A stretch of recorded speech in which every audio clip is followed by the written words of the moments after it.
PRCA APAC is a good partner of ours here in Singapore. Thank you. I'm just gonna get started by firstly introducing myself. So for those of you who don't know me, I'm Samantha, the founder of Yap Global. Yap Global is a crypto. We like to say we're a crypto native PR agency. I was talking to some PR folks here, and we're full crypto. We don't have any other like fintech or tech clients, so that does mean that we 100% live, breathe, and deal with the volatility of the market, and so we're kind of like really deep in the industry. So a bit about myself. I used to be a journalist. My first job was actually here in Singapore for Channel News Asia. So I'm based in London now, but always love coming back to Singapore. Have fond memories of my time reporting on SG50, and it was like a very interesting year that year because there was like a new role and a new election in Singapore. So very nice to be here, and we have a team here as well. So in late 2017, got really interested in just the crypto and especially Bitcoin and Ethereum fascinated me. I moved to London and started to just help a few projects with comms, and to be honest, accidentally started this agency because we started to see a need for communicators and especially translators, which I'll get into, of this technology, because there are a lot of bright minds in this industry, but some of them are not the best at explaining what they do in a way, because they love using technical jargon and they're quite deep in what they're building. So often, just like people need like translators to hit other markets, people need crypto translators too, and so that's kind of what I've been doing.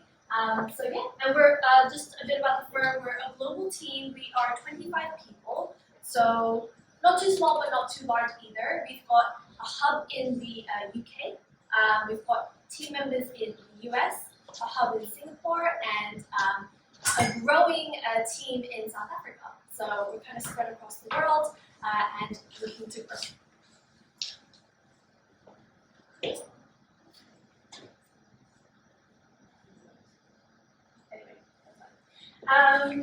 Just walking through what I will be touching on today. And I know there's a mix of people in the room just from meeting. There's some people who are in-house PR team members, but also marketers, as well as people in the PR space and other founders and leaders. So I hope that I'm sharing some value and insights into what we do in crypto PR, and that you come away from this talk with some tips and takeaways. And I'm always here for questions at the end. So I'll be sharing a bit more about the opportunities with crypto PR, and maybe I'll be speaking more to the PR folks in the room. And then going through how we translate crypto to the media, how we keep up with the trends in crypto, because it's a whole different ballgame to keeping up with another industry and another sector. The state of the crypto market today, what we're seeing as a team, and then the 2023 outlook for crypto in terms of trends and narratives. So, just on what crypto professionals do and what people think we do, but really, it's someone did say crypto parties are quite glamorous. That's part of it. But besides that, we're really, what Deborah over here, his account manager, she can attest to that. So what we do at Yap Global, I said this earlier, we are crypto translators. We strive to develop a really deep understanding of the technology. We don't need to know it all. We're not developers. We know that we're not, tech-savvy people. We have to have the soft skills. We have to have writing and creative skills. But we see ourselves as translators because we have to know enough so that the media and the journalists also know, and are able to cover and grasp what we do. hot in here. I don't know if there's like a air conditioner, but okay, I hope everyone's okay. We're also, global media strategists as a global team, and also the industry. Crypto itself is quite global. For many of you who, it's a 24/7 market, but who work with clients in this space. They're from around the world, and they also have teams from around the world. So yeah, we've got to kind of reach different time zones at all times, and also strategize. So I think for those who are in more of a location-specific PR agency, or for those who have engaged agencies that are focused on, say, the Asia Pacific region or London or the EU, UK, crypto is global. There's no borders with crypto, just like there's no borders with Bitcoin. So we have to have we have to be on top of the news globally, in a sense where the top tier kind of pieces of the top tier publications, like crypto publications like CoinDesk, it's just they're covering everything. We are also storytellers. With my background in journalism, I think it's very important that PR folks need to understand how journalists think and be 2 steps ahead of them, and also write stories better than journalists do, or pitch creative stories, and again be ahead of the news cycle in order to be a strong and effective PR. And then crypto savvy. I think being in this space, it's because it's so early, and also because of the tech, it's very easy to filter out whether you know your stuff, or whether a PR person knows his stuff or doesn't, because there's a lot to learn from. So, life in crypto. How many of you work in crypto right now? Few of you. Too excited. You guys agree with this? Yeah. For those who joined crypto, this morning I was having a conversation with a journalist from Bloomberg. She had just started writing about crypto a year ago, and she said it's just been crazy, a crazy year, and she's had like a decade of experience. And I always like to say that being in crypto, but also being crypto comms, is like jumping on a high-speed train and just hanging on, because you're not going to be able to grasp everything, and you won't grasp everything because things just keep evolving and changing at like. So opportunities with crypto PR. I think it's really exciting to be at the edge of innovation. I think it's really exciting that we're not.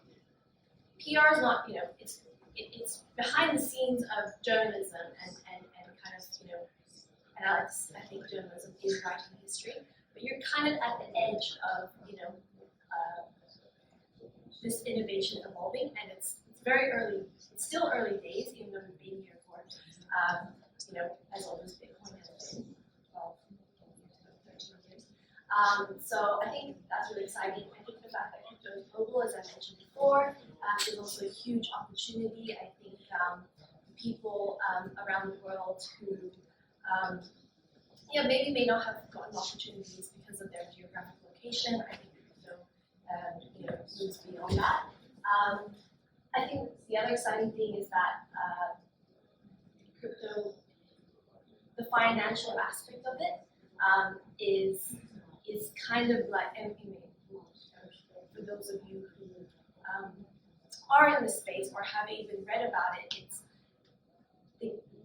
everyone is watching crypto as as an alternative or an evolution of the future of money. And I think that's the most exciting thing about crypto as well, because you're basically telling the story of the future of money. I think it's quite fun to take this massive technology mainstream, and it's really hit mainstream due to the market, the recent bull market that picked up for good and bad reasons. This is a very exciting front cover magazine that my team worked on with Vitalik. It was pretty historical to have the founder of Ethereum on that. So yeah, put that right there. So translating crypto to the media, there are many challenges, but I thought I would pick out three. People like using threes and cons. So one thing is it is highly technical. I think we can all agree. Journalists and the challenge that we face is we get so excited because we're so deep in with the clients we work with. So to give you a sense of the clients we work with, so we work with a company called a protocol called Lido Finance. Lido Finance is one of the largest ETH staking pools. If you go on one of the top tracking platforms in crypto, like CoinGecko, those two people in CoinGecko here, you'll see that Lido Finance is top on the decentralized protocol list because of the large volumes and the large pool of ETH that's in there. We get very excited because that's a huge, the protocol and the rapid growth of the protocol is just, it's amazing. But the challenge is often journalists, when we come to journalists with these stories, they don't get the significance. Probably because they also don't, they don't understand crypto yet, or they haven't. They're not so deep in it to understand that this is a very significant protocol, based on numbers, based on size. One of the solutions is, I think it's important for those of you who don't know crypto that well, but even for those of you who do and want to encourage, reporters or other people around you to do so. I really think it's important to build foundational knowledge of crypto first, and I always like to point people to the Bitcoin white paper. I think it's foundational to all this innovation that has emerged, and I think that's the paper that and Bitcoin is one of the reasons why a lot of people and founders and projects and exchanges and companies have emerged, because people have seen the value of this cryptocurrency that is decentralized, and then also understanding Ethereum, because I think there's a lot of technology and applications that have emerged that are kind of, not everything's based on Ethereum right now, but it birthed this whole world of applications on decentralized chains. So I think understanding Ethereum is really fundamental, and then also then beyond that, understanding how protocols work, and that means playing around with it. And for some people, because we spend a lot of time onboarding and hiring comms people that don't often have that crypto knowledge, and so we kind of have to take them on the journey, because until you buy crypto, play around with the wallet, lose some money, then you'll really understand how protocols work. And so I think that's really important. The other challenge is that there are now many layers, and I think the last 2 years in the recent bull market had basically emerged with different layers, in a sense where, just blockchain technology, it's just, crypto is highly nuanced, but the blockchain tech has emerged where there's multiple different chains, there's multiple different tokens, so and each of them have different functions. But I think the fundamental thing to understand for people here is that there's now, people say multi-chain ecosystem. What that means is, there's the Ethereum blockchain, but on top of the Ethereum blockchain, there are other, so that's layer one. So Ethereum is a layer one blockchain. Another example is Solana. Many of you have heard about Solana. So that's a layer one chain, and then on top of that, people are building scalable layers on top of that. And each of these chains have birthed their own ecosystem. One good example is Tesla's blockchain has its own ecosystem, and so it just shows you that it's highly nuanced, and there's a whole ecosystem. And this might be an extreme example. People have likened the different chains as different nations. It's basically each chain is like a different country and has its own tax, policies or whatever, but it's all coded because to transact on Ethereum you have to pay what you call a gas fee, and so it's basically a whole ecosystem emerging. So I think understanding the many layers and how do you study that, I'll get into the how. There are many tools and tracking platforms which I'll run through in a bit. And then the other thing is it's lightning speed, as I shared before with me. There's just it moves very fast. It's 24/7, so it doesn't stop.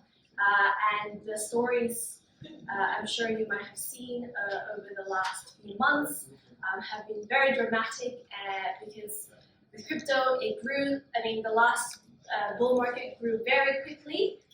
Huge interest into crypto, but that means it can fall and crash super quickly too. In terms of PR, I think most of you who are in the comp space know this, but news values do matter when you're pitching to journalists and the media.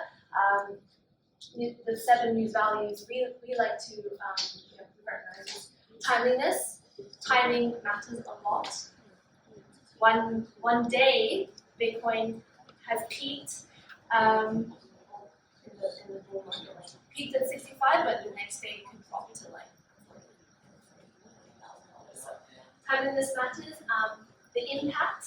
I think last year there were some multiple crashes, and it did impact a lot of retail investors in addition to the institutional industry.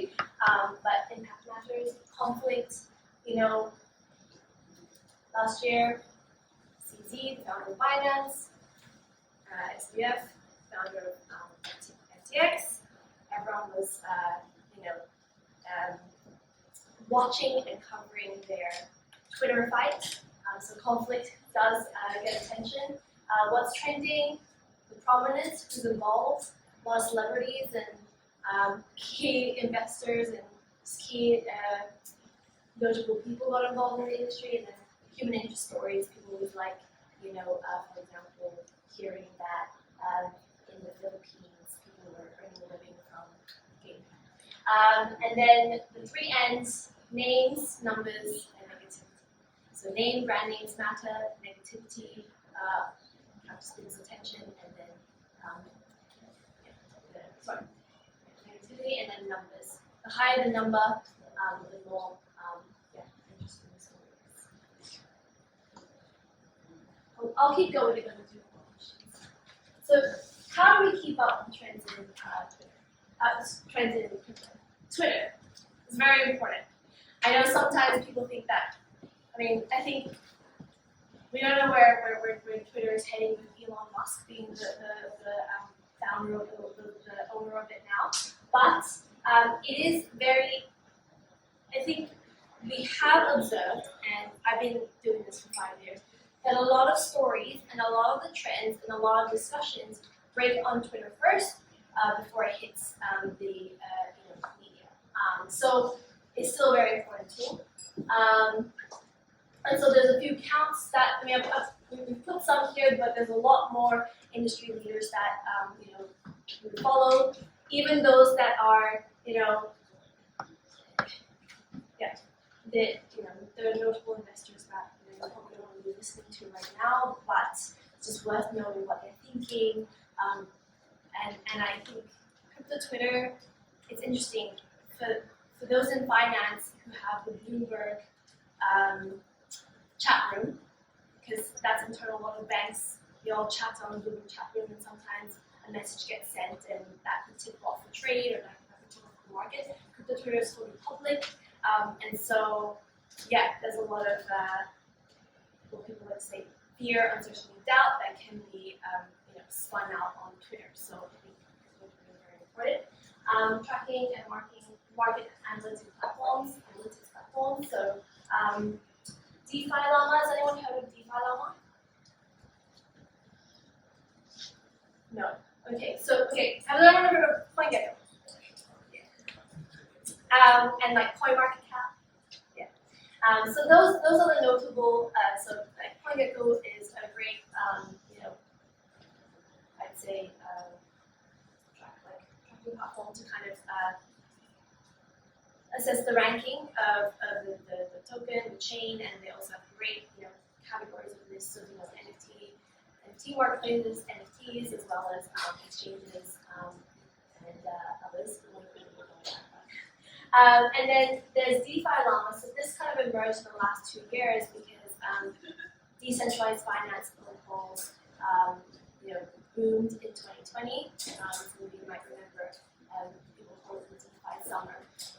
And what we started to see was a lot of different decentralized financial protocols amass a lot of volume. And so this is now a tracking platform for all of that. And they cover multiple chains. So earlier I was talking about different ecosystems. They cover, Ethereum, Solana, and even the layer 2s like Polygon, Starkware. So that's a really important platform that we use. And then there's Nuances and Masari, and they're very good, market analysis sites. They have great newsletters. They also, Masari puts out like a, crypto 2023 thesis or state of the market kind of report. So we turn to these. So if you haven't heard of any of them, do check them out. The media landscape. I mean, some of these publications, some of you might know, but we in Yap Global, in the crypto media landscape, we regard CoinDesk, the Block, and Decrypt as kind of the top tier crypto media, and then of course everyone knows Bloomberg, CNBC, Fortune, who have now, over the last 2 to 3 years, grown crypto teams. So they now have a group of journalists covering this industry. And sorry, I don't know how to remove this, but if you can see the logos here, there are also some flagship conferences that the industry leaders do gather at, because as I said, crypto is very global, so a lot of the community gatherings happen at these conferences. We were PR partners with ETH Denver. ETH Denver is a big one coming up at the end of this month in Colorado. And Vitalik, the founder, so this is more for the Ethereum ecosystem. The one on the right. Yep. Oh.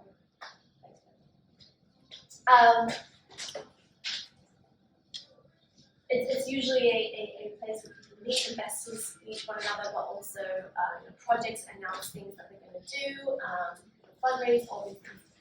Then there's for the Ethereum community, there's the largest European gathering of the Ethereum community. And when I say Ethereum community, it's not just Ethereum anymore, because there's other different ecosystems that do side events alongside that. For those in Singapore, I'm sure you remember Token 249. It's a big conference at Marina Bay Sands. So that's another flagship one. They also have a London one in November. And then there's Masari Mainnet. They have one, I think, usually in September. These are just some of the major conferences, but where we, deep in the space, see more of the signaling of where the edge of innovation is at. But there's way more than that. Another way we keep up is just like newsrooms have to have like kind of a meeting on Monday to kind of assess what's the state of the world and understand what takes top priority that week. We at Yap Global have that internally as well. So we have every Monday our Asia Pacific team as well as our Europe, US, and UK team get on a call, and we just catch up on the week that just went. Even over the weekend, things happen, and because it's 24/7 markets, things happen over the weekend. So for those who take the Sunday off, Monday morning is always a hectic time because you catch up on maybe someone's been a protocol's collapsed or hacked. Anything can happen. Anything can happen anytime. And so we like to catch up on that so that we understand and know what our clients should be talking about. And even just this last week, this weekend, I'm sure you guys have seen the regulators are very busy. So Kraken, has been charged, and they are stopping their staking as a service offering because of the SEC's stance on staking, as well as the BUSD tax on the so more happening this week. And another way that we like to help keep up is the newsletter that we put out every Thursday. We have a former Reuters Wall Street Journal journalist that he's had like a 2 to 3 decades of a career in journalism. He's very interested in crypto. He writes our newsletters, and he basically summarizes what we cover on the Mondays and kind of gives us what's the 3 key things you need to know this week, because there's a lot to follow, and everyone's got busy lives, so it's good to just have it all compiled to one newsletter. So hope that might be a helpful resource for you guys. And yeah, I just wanted to just while the topic of this talk is about how to communicate crypto in a bear market, always helpful just to assess the state of the crypto market right now. This is just a summary. These are just 6 headlines of 2022, but quite notable ones: Terra Luna collapse, FTX bankruptcy, other firms, the domino effect of that, bankruptcies, hacks. It was just last year that Axie Infinity that was tipped in 2021 to be this really big play to earn GameFi protocol, but they had a really huge hack, 620 million. So it was quite a gloomy year last year. I know there's some positive stuff, but these are very notable and huge stories that happened. So that's 2022.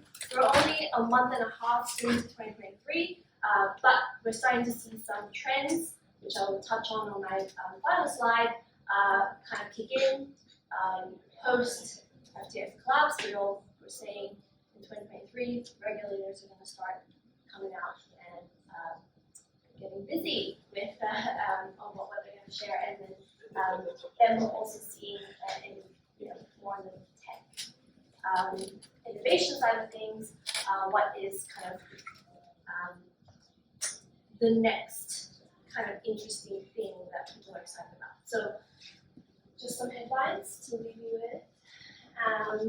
And so yeah, here's kind of some trends and stuff that we're seeing. Happy to take questions on this as well. But after the major collapses in the Terra collapse and as well as the FTX collapse, people are looking into the dodge in crypto, the not your keys, not your coins, is even more real. People have lost a lot of money last year, and so I think self-custody is going to be an interesting, more of an interesting topic. There's a lot of hardware wallets, there's crypto wallets out there, but I think it's going to be a bit more of a topic this year. Whether self-custody is the best path for crypto and DeFi adoption, whether people have learned their lesson and realized that maybe they should be, custodying their own cryptocurrency instead of trusting exchanges or other third parties. And then obviously regulation. There was this cringeworthy explainer from Gary Gensler on staking. People in the crypto community weren't big fans of it. Did an okay job of explaining it, but Twitter has had other things to say about that. Blockchain diversity, again, the multiple different chains, but also bear markets that are time for projects to build their DeFi, Web3, NFT, and GameFi applications. but will we see more filtering out the market because teams had lost money and things are slowing down for the teams that maybe raised or raised, they might still have runway, so they might ride out the next bear market, but there might be teams that are really struggling at the moment, and we might see a few projects have to shut down. I think we're already seeing that. And then zero knowledge technology and financial privacy is picking up. Zero knowledge tech is gaining buzzword status, but it's been around for a while. In 2017, there were privacy coins, but governments and regulators were quick to kind of ban those. But now, protocols are looking at how can we maintain people's financial privacy because, as there's now greater regulatory scrutiny of cryptocurrency, perhaps those with the law don't want to kind of hide their activity. So that's zero knowledge tech, and then real world use cases. It's always been what has brought more people to the crypto industry. And it's always been around, but people are still trying to tokenize real world assets. Will we see better and stronger use cases of that? Let's see. That's always here. And then, I host a podcast on the Solar and Money, so if anyone's interested, feel free to do that. And then, that's pretty much it for my presentation. Any questions? Maybe I'll start the ball rolling. Hi, I'm Royce from Karma Asia. So personally, I'm also like a rather avid LinkedIn user as well as a crypto investor myself. So I think my question to you, Samantha, would be what role do you think thought leadership as well as expert opinion can play in these challenging times for crypto and PR in a sense? And as an extension, what do you think, or rather, how can crypto platforms or brands actually position themselves as a trusted voice in the industry? Right, well, I think you pointed out, so thought leadership is really important. So getting thought leadership is always, a good way to build trust and credibility. A lot of crypto projects and protocols have emerged. Sometimes there's no face behind it, or people have an NFT behind it, but nothing beats hearing from a human being, and also nothing beats having people who are actually growing the industry to explain and educate people about it. So I think thought leadership is a very good point.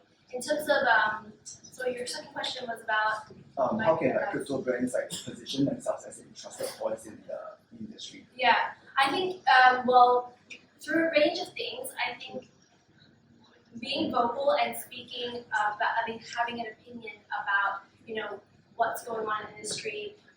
It's quite sensitive sometimes. Some people don't want to comment on the regulatory stuff, but I think having a response or an opinion, I think people appreciate that. And even for those in the industry, they kind of want to hear what the leaders are saying or what the leaders are thinking, because I think that's going to drive what they're going to work on next. So having an opinion. I think the challenging thing sometimes is when we work with clients, a lot of these stories will come out and be like, hey, this has come out, it's a really great opportunity.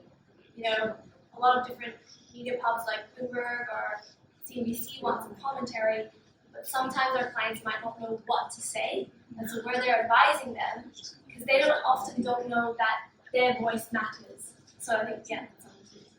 Thank you. Thanks for your question. I have a quick follow-up on that. What are your thoughts on CZ post-FDI? So I think CZ actually is very responsive. So again, the importance of Twitter. CZ is quite responsive, and he does get ahead. So silence in a crisis comm situation is never a good thing.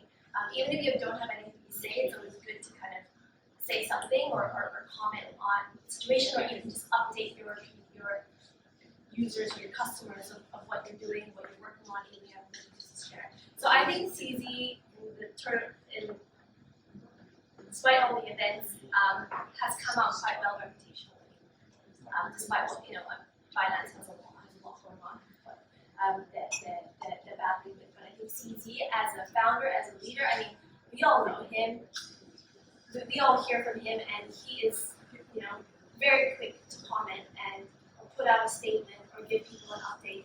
And he's also, like it or not, but he is transparent. He shared, in the heat of the moment of the collapse, he did share what he emailed internally to his community. So I think he did really well. I think he obviously has an internal comms team, but he is responsive and vocal as a founder and leader himself. So.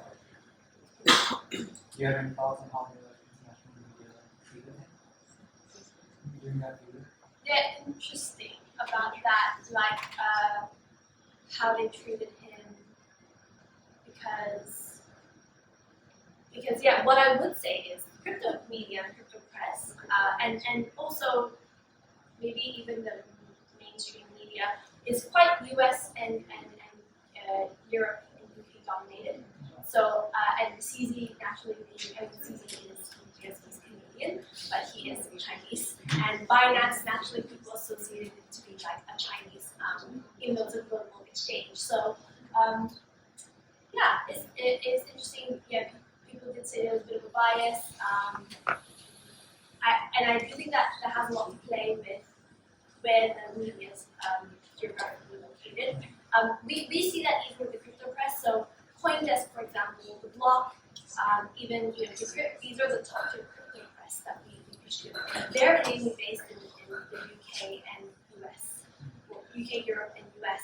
So actually, we have a few Asian clients, and we find it's a bit more challenging, but we've had to push a little more to get more attention for our Asian Pacific clients, because actually there's not a lot of journalists covering it too. So we see that bias, yeah, or not bias, but lack of information. Because from PC effect. So I think that crypto as a whole does feel more positive. Yeah. That decentralization means that ecosystem and entities are conducting PR and activity. There's no central entity there's no committee entity that covers PR crypto. So in my view, it's difficult to repair those technical problems when it's all being done in silos. So it strikes me that it's one of the largest problems with crypto adoption today, and I'm going to get your thoughts on that. Wow, that's a really great question. And well, yeah, I guess. So you say it's in silos, but actually, but the media is not siloed. So there's only one Bloomberg, there's only one CNBC, and so on. So I think to beat that and to counter that is to work with the journalists and to be at the layer or the surface where the journalists are, and be where they're at first, to kind of educate them, inform them, bring them over to show them what's really important. Because PRCA, for example, is a good body for like all the PR, PR agencies in the world. But again, there's only a handful of crypto PR firms as well, and then also in addition to that, it's a very niche sector. And even for the larger PR agencies, crypto's not the bread and butter. Crypto's just like one faction. So, but I would say it's the media is where it's the media, and there's only one BBC. There's only one media communication. So it's getting there first, like getting their attention first. Because I had conversations with, for example, so John Roberts, who used to write. Well, he was at Fortune, then he went to crypto, and then went back to Fortune. He's very interested in crypto, but Fortune, for example, their audience, because even though he's very excited about what's going on, their audience is still at the layer of like the artifacts of NTX, at the layer of what is staking. It's like Gary did an explanation. So as soon as I want to get deep into like, oh, we'll check out what Line Finance are doing, and then V2, like the Fortune audience isn't going to care about V2 and Line Finance. Just an example. Yeah. Yeah. Question. How would you actually navigate conversation about regulation? Because one challenge that I'm facing with face running the clients in Singapore, a golden opportunity comes from the president about regulatory changes implemented by MAS, which tends to be a bit heavy-handed when it comes to conversation. Do you go against the grain? Do you just shut up about it and not say anything? Or do you just go to the party line and say what MAS wants to say? Because there might be an implicit sort of understanding that going along with what the regulator wants might hurt the chances of getting a license because the regime is really tough. We have to actually decide the licenses here. And the exchanges are either licensing at one time, the mix of applying or still deciding whether to apply or not. So how do we navigate this sort of confusion? So we have clients that are also trying to have licenses. Our clients work. So I think PR, that's one aspect, but our clients also work with lobbyists and industry lobby groups. For example, in the UK, there's Crypto UK, which I think Coinbase and PRCA and a lot of the large exchanges are part of. So it really depends on the client and how comfortable the client is with commenting on regulation. So we do take it on a case-by-case basis. And in terms of, having them comment or, if they want kind of to, I guess PR is a good way to send a message. And it depends on what message they want to send, whether they want to go, that's great, or whether they want to go, oh yeah, this is great, and that would help them in the paper. So I think it's a case-by-case basis.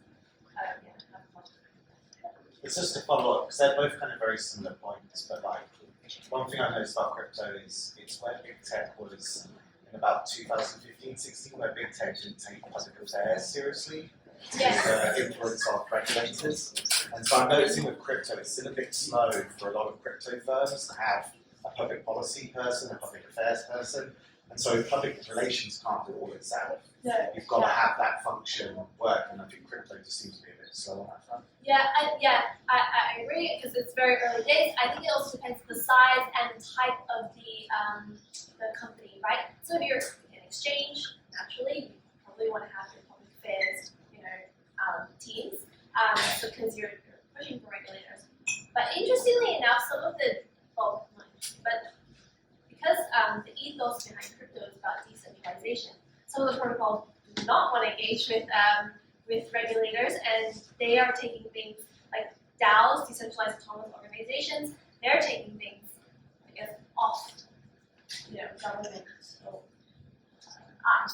So they don't want to have anything to do with it. And in fact, they're also trying to tweak their wording so they don't get into the definitions that the SEC or the MAS is defining. What is security, what is not, what's So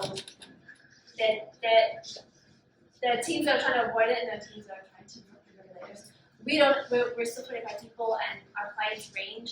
I'd say we're quite niche in the tech side, so we don't have a public affairs team yet. However, we've been talking to a few lobbying bodies, because in the UK there's a handful.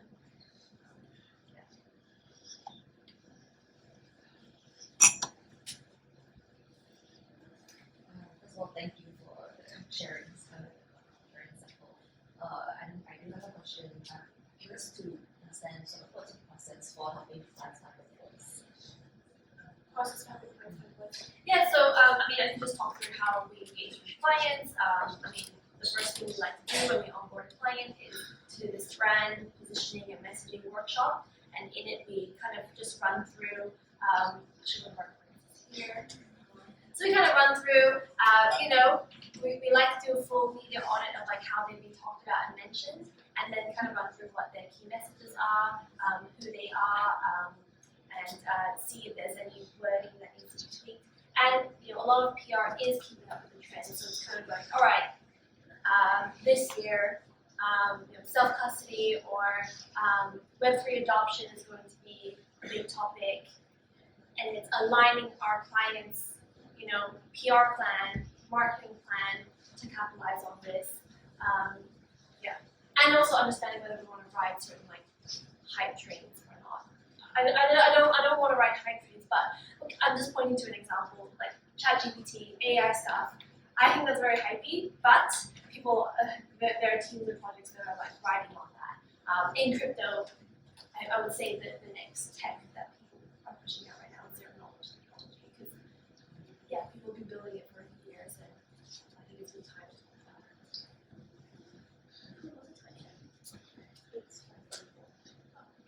Well, maybe I'll take one more question and then we can have drinks. So crypto, I saw your slide on like crypto being very local. But any advice on sales in terms of approaching local media?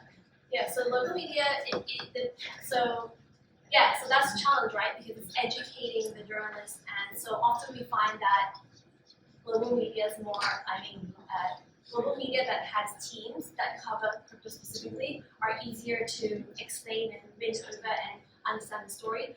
Local media will naturally approach crypto from a retail investor perspective, or even what your regulators are saying. And again, I know I'm speaking across different jurisdictions here. So, like for example, in Singapore, I guess, like your questions, Straits Times, Business Times, they would care about what MAS says.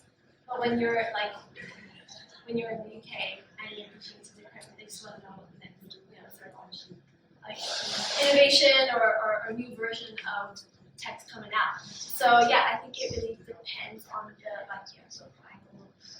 Then I guess in PR it all comes back to news values, why it's important, and it is important to also keep up with the top stories because that is what will determine the interest and the news peg, right? Because FTX, all the different bankruptcies, that's going to that hit global headlines.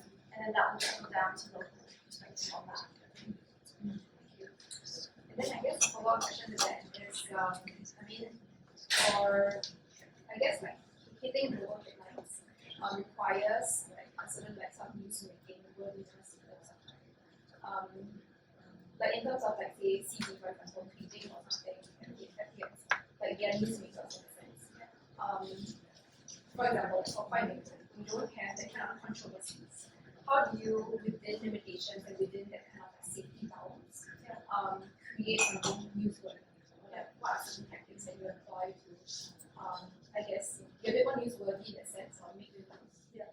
That's a great question, and that's what we do all the time because we also represent kind of the smaller protocols that maybe they haven't raised like 20 million, but they raised 5 million, and we're like, not a big number in the grand scheme of things, but we'll get there with another angle. So it's a way of spinning the story, right? Again, it's still keeping up with the global narrative, the global trend, and then having to take an opinion on it. So, top story this week, obviously the USD, SEC kind of, stance on that, and the Paxos. So it's having, like for example, when you go, having your founder have an opinion, on that. Even with like last week with staking as a service, the SEC stands for staking as a service, as a security. So it's having an opinion on that, and even for the protocols that offer that, it's an opportunity for them to be like, well, decentralized protocols as ballsy as they want to be about that. So it's capitalizing on what is capturing the mainstream media attention and having a stance. So we call that newsjacking, those of you in PR, but a lot of newsjacking, and then that usually is referred to more confidential. And it's all, and what about PR and media relations is building relationships and ongoing relationships with reporters that have been covering those issues. Cool. Well, another thing I'd like to say is we are, for those of you who are interested in learning crypto PR, or maybe have friends or contacts that you think might be interested, we are hiring. We really want to grow in Singapore, so that's one of the reasons why we're here. So please do scan that. I'll leave that up. And people were giving me cards. I forgot. How do I forget? Like in crypto, people always, it's a Telegram or a LinkedIn ad. I don't carry physical cards with me, but here's my details if you want to save that. And yeah, thank you guys for listening. Good to connect with you all, and yeah, stay for some more wine and beer.